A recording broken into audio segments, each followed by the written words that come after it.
When are we? Okay, Mrs. Deaver, it's important.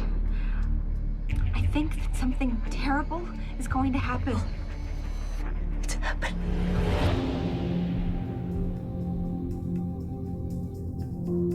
I think the initial germ of the idea of this episode was that we thought it would be interesting to tell our own deconstructed riff on Pet Sematary. Ruthie, wait in the house.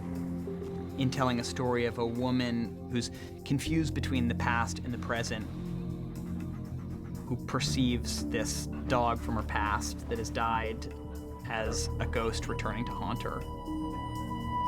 If you're going to tell a story where Ruth walks out of her bedroom in the present into a hallway 5 years ago and downstairs into a scene from the first episode of the series. What else you been sounding for, Alan?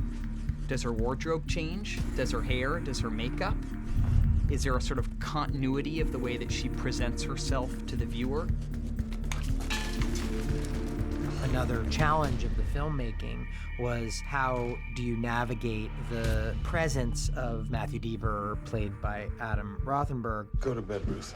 with the presence of Bill Skarsgård and his character, especially given that Ruth is herself navigating through time periods.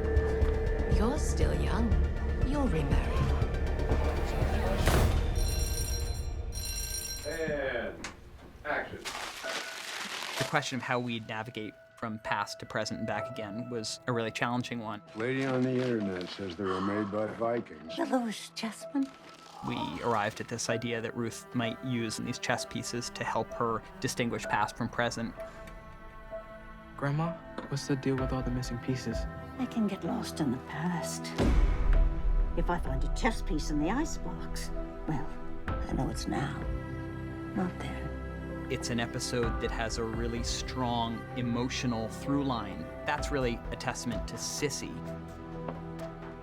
I guess the last thing to say about this episode is it really was a love story. We were really interested in a kind of love story that doesn't really get told on television a lot. And that for all the tragedy of this moment that ends the episode, it provides her with this memory of the moment when she and Alan were reunited after a couple decades apart. And that's where we leave them at the end of this episode, kind of like two insects in amber. We just leave them preserved in that moment.